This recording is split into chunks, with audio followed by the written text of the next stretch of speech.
So today was the 71st day of class, and we learned about another African civilization known as the Great Zimbabwe.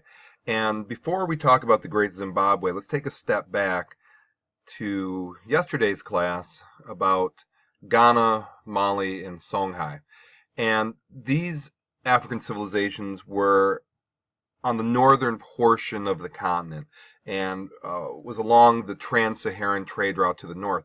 Now, the Zimbabwe were in the southeast of the continent, and what makes this group important would be the fact it's a sub-Saharan African civilization. And that was a very controversial notion for a long time. And in class, we spoke of prior generations, their world history instruction was essentially a Eurocentric history instruction. And groups like the Great Zimbabwe weren't even mentioned. And again, the Great Zimbabwe, not the largest, not the longest lasting, not the most influential. When I put the Great Zimbabwe in the big scheme of things, it kind of gets lost into some other groups and so on.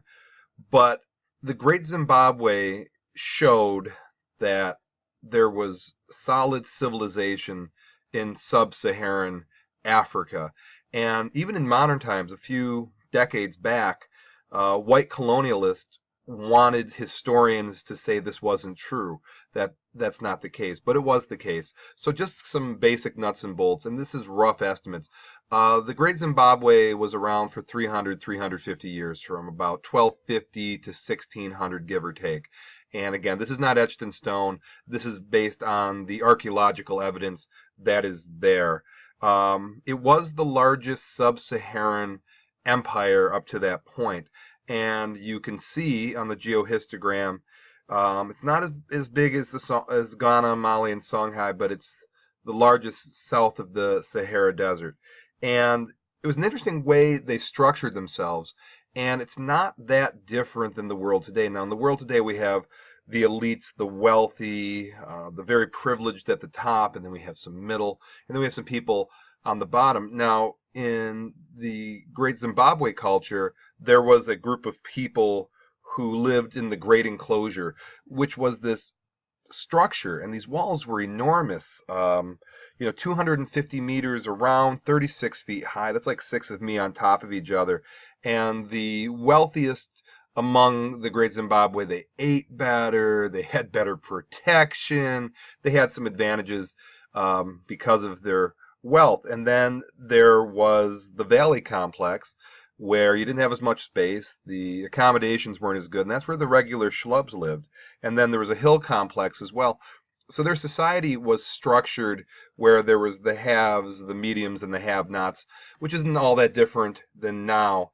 Part of their culture was cattle-based, and wealth was based on cattle. And, I think we're a bunch of city kids here, but, a cow's a useful animal. Between the dairy products and the meat and the leather and so on and so forth. What was a little off-putting to people was the polygamy, where the people, the wealthy, who lived in the Great Enclosure, had multiple wives.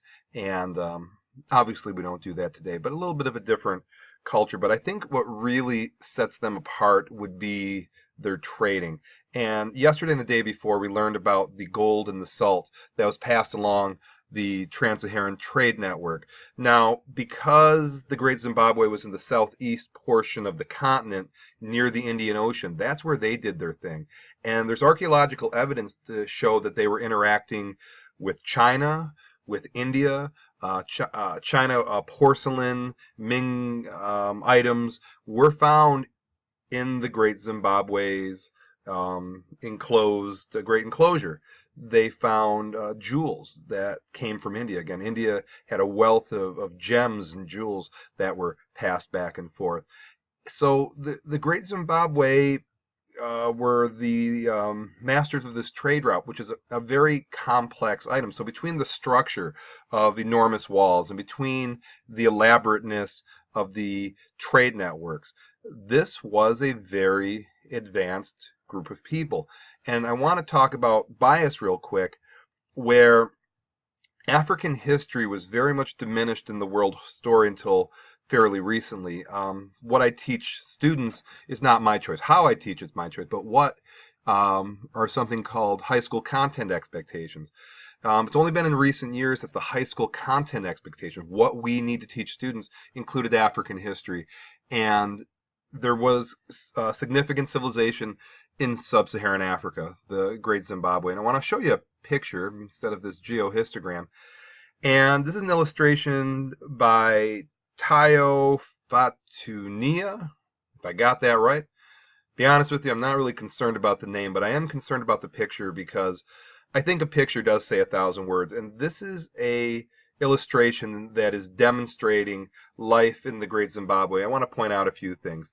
So the walled enclosure, 36 feet high, 250 meters all around, and there was a rationale. There was a degree of urban planning, kind of one-stop shopping, put everything close to each other. In fact, that was their downfall. The lack of sanitation became a problem with people in such close proximities. If you've ever been at a family shindig and there's all sorts of relatives and only 1 or 2 bathrooms, you know full well how that can get, and put that on a bigger scale. But you can see the wall of the city. Also, you can see some of the commodities. In this case, we see ivory. And to the Great Zimbabwe, on the Swahili trade networks, it was ivory, it was copper, and it's hard to discern copper from gold. You know, this very well could be copper, this bracelet could be copper. Obviously, copper and gold is very similarly colored, but I think the best way you can see this is a little more of a copper color and gold, and you see wearing gold, gold, gold, gold. And we see here some sculptures, which shows some artistry. And the Great Zimbabwe valued the really good things in life. They valued fashion, and they valued hair. There was evidence of devices to keep your hair such. They invented a musical instrument, which is very, very cool. It's almost like it's a stringed instrument, but you pluck these metal thingamabobbers. I'm not a musician, but they value things, you know, looking good, music, artistry, creativity. But probably more important than that was trade. And this picture shows the activeness, it shows the energy, it shows the colors, it shows the trading, it shows the walls, and I think kind of puts into our head what the Great Zimbabwe were like. So thank you for watching.